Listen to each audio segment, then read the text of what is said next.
Direct selling industry का future क्या है, इस बिजनेस की सच्चाई क्या है, लोग इस बिजनेस के बारे में बताने से क्यों कतराते हैं, लोग इस बिजनेस में काम करना क्यों नहीं चाहते हैं, क्यों डायरेक्ट सेलिंग बिजनेस में इतनी नेगेटिविटी है, क्या है इसकी वजह।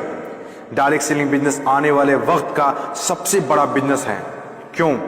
अगर आज आप दूसरी कंट्रीज को देखें, जो कंट्रीज आज डेवलप्ड है, उन सभी कंट्रीज के अंदर डायरेक्ट सेलिंग बिजनेस का बहुत ज्यादा प्रायोरिटीज दी जाती है, क्योंकि डायरेक्ट सेलिंग बिजनेस लोगों का बिजनेस है और जब तक दुनिया में लोग रहेंगे तब तक ये बिजनेस चलता रहेगा, क्योंकि ये बिजनेस लोगों पर डिपेंडेड है। जब तक लोग खाते रहेंगे, नहाते रहेंगे, कपड़ा पहनते रहेंगे, तब तक ये बिजनेस आपका चलता रहेगा।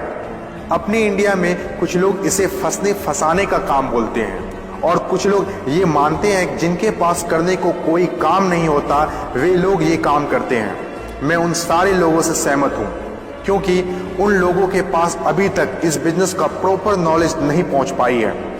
ये हम लोगों की जिम्मेदारी है कि इतनी पावरफुल और ब्यूटीफुल इंडस्ट्री के बारे में लोगों को समझाएं।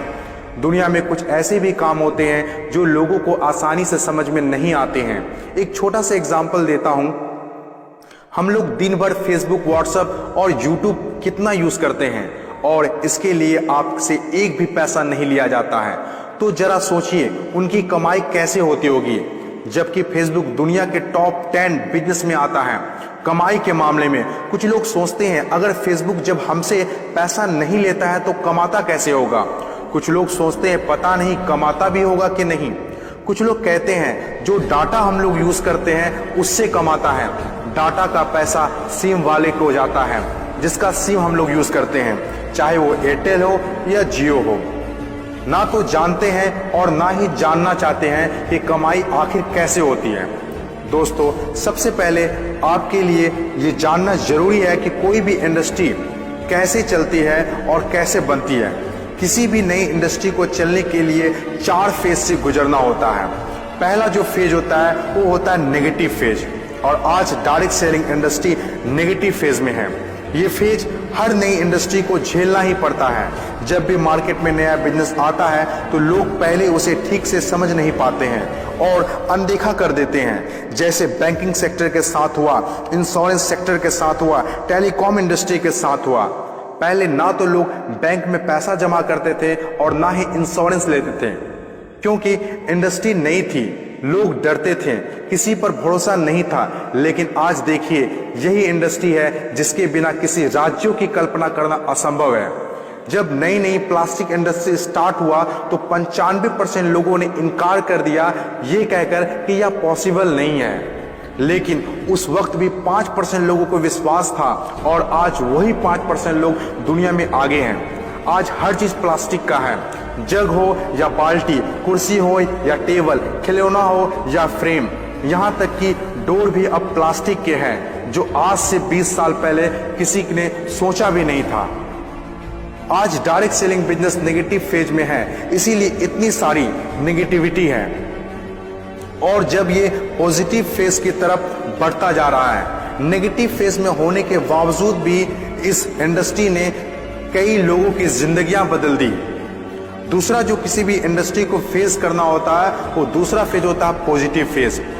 ये वो टाइम होता है जब लोगों का इंडस्ट्री के ऊपर ट्रस्ट बढ़ने लगता है, क्योंकि वे आसपास में रिजल्ट देख रहे होते हैं। और जो लोग उस वक्त डायरेक्ट सेलिंग बिजनेस में दिलचस्पी नहीं दिखा रहे होते हैं, अनदेखा कर रहे होते हैं, वे रिजल्ट देखने के बाद दिलचस्पी लेने लगते हैं और आपका काफिला और बढ़ने लगता है, रिजल्ट और बढ़ने लगता है, दिलचस्पी और भी लोगों में बढ़ने लगती है, जैसे बैंकिंग इंडस्ट्री और इंश्योरेंस इंडस्ट्री के साथ हुआ था। बैंकिंग इंडस्ट्री का वैल्यू तब पता चला होगा लोगों को जब किसी का पैसा घर में सुरक्षित नहीं रहा होगा। इंश्योरेंस के वैल्यू तब लोगों को पता चला होगा जब किसी के एक्सीडेंट होने के बाद उसके घर वाले को पैसा मिला होगा। तीसरी जो किसी भी इंडस्ट्री का फेज होता है वो होता है ग्रोथ फेज। जब एक बार लोगों को इंडस्ट्री पर भरोसा होने लगता है तो उनकी ग्रोथ बहुत तेजी से होने लगती है, क्योंकि ऐसे फेज में लोगों को ज्यादा समझाने की जरूरत नहीं होती है। और जब तक कोई कंपनी ग्रोथ फेज में नहीं आती है तब तक लोग उसके साथ जुड़ना पसंद नहीं करते हैं और जैसे कंपनी ग्रोथ फेज में एंटर करती है तो लोग उसके साथ ऑटोमेटिक जुड़ना और काम करना स्टार्ट कर देते हैं। चौथी और आखिरी फेज, हर इंडस्ट्री को इससे गुजरना ही होता है, कंपटीशन फेज। हर एक इंडस्ट्री के अंदर एक वक्त ऐसा आता है जब कंपटीशन बढ़ने लगता है। इंडस्ट्री और कंपनीज की ग्रोथ को देखकर ज्यादातर लोग कंपनी के साथ जुड़ना और काम करना शुरू कर देते हैं। ज्यादातर लोग ज्यादा प्रॉफिट के चक्कर में कंपटीशन होने लगता है, फिर चाहे कोई सेक्टर हो, बैंकिंग सेक्टर हो, टेलीकॉम सेक्टर हो या ऑनलाइन शॉपिंग हो। आज के टाइम पर हर सेक्टर में हाई लेवल कंपटीशन है। ये टाइम हम सब के लिए बेस्ट टाइम है, इस इंडस्ट्री को जानने के लिए, समझने के लिए और इसे करने के लिए। According to FICCI, direct selling industry का मार्केट साइज 6000 करोड़ आंका गया है।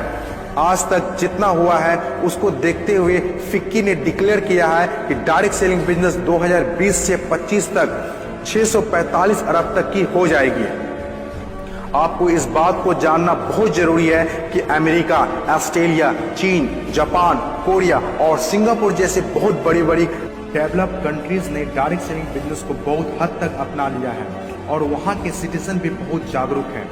बदलाव के बिना तरक्की नहीं की जा सकती है और जो लोग अपने सोचने का तरीका नहीं बदल पाते हैं वे लोग अपनी जिंदगी में कुछ भी नहीं बदल पाते हैं।